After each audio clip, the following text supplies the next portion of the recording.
Isang sirena, kahit anong sabihin nila, ako ay ubod ng ganda. Ako'y isang sirena, kahit anong sabihin nila, ako ay ubod ng ganda. Ramdam mo, tubig ang sinipilat ng kanyang mga braso sa aking bibig.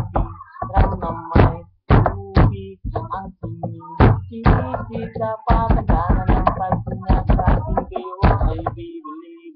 Simula pa nung bata pa ako, halata mo na kapag naglalaro, kaya parang lahat ay nalilito. Magaling ko sa Chinese garterapy ko, nalati ko walang mula sa babulgang na sinapa.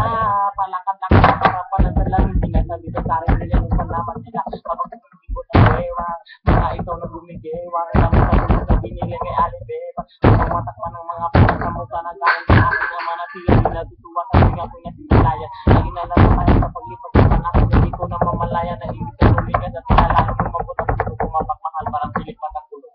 Ako'y isang sirena, kahit anong sabihin nila, ako ay ubod ng ganda.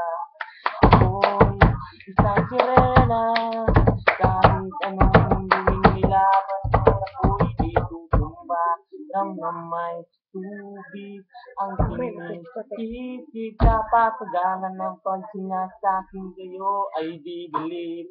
Hanggang sa naging binata na ako, tika mo na mali, dalaga na pala to. Pero bakit parang lahat ay nalilito pa rin? Ano bang mga problema nyo? Dahil ba ang mga kilos ko'y iba sa dapat makita ng iyong mata? Sa tuwing nanonood ng liga, lagi natutulala. Kasi di pumasok ang bola at tuwang-tuwa ang galing na sa tapat. Kasi ganun na lamang, akong paluin na subo kasi kinakalawang tama na naman. Itay di na po ako pasaway, di ko na po isusuot ang lumang daya ni inay. Kapag ako'y nag-iiyak at sumusugot sa ambon, na iniisip ko na lang na baka ako naman kasi araw-araw na lamang. Walang humpay ng banat at inaabot ang ganda ko pag ilalim ng dagat. Ako'y isang sirena, kahit anong sabihin nila, ako ay ubod ng ganda. Ako'y isang sirena, kahit anong gawin nila, bandera ko'y di tutumba.